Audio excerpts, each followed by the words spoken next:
Okay. My name is Zuratul Ayon Zainal Abidin. People call me Zaza. Hi, Zaza! I'm from Ideal and Partners, Sesir Alam.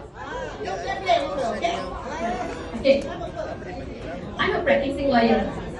I do civil litigation and criminal cases. I've never thought that one day I will be an insurance agent. Listen everyone. Listen to me. This is definitely rahsia Tuhan, from courtroom to takaful industry. Okay, how do I start?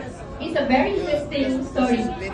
Kisah saya bermula di Istanbul 2024. Bukan saya pergi Istanbul, saya hantar kawan ke KLIA untuk pergi Istanbul.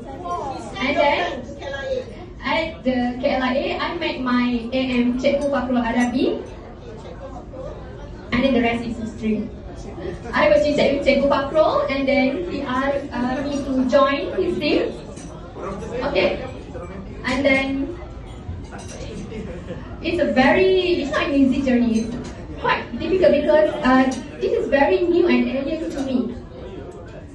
So I die follow also. Just follow what my leaders told me to do. It took me hard work, perseverance, discipline, and great support system from my agency to be here today with all of you.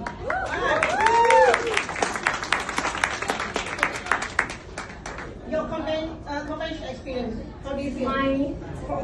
My experience.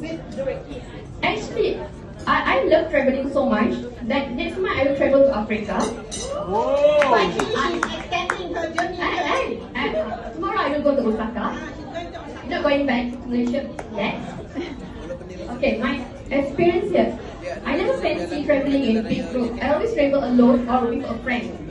But surprisingly, I do love traveling with people with the other web planners. Not every day you got a chance to eat on the same table dengan ramai orang hebat, hearing their stories, their success stories, and all. And I'm so grateful for this opportunity. Thank you, Zuri. And of course, apa yang lagi best daripada traveling adalah travel without using our own money.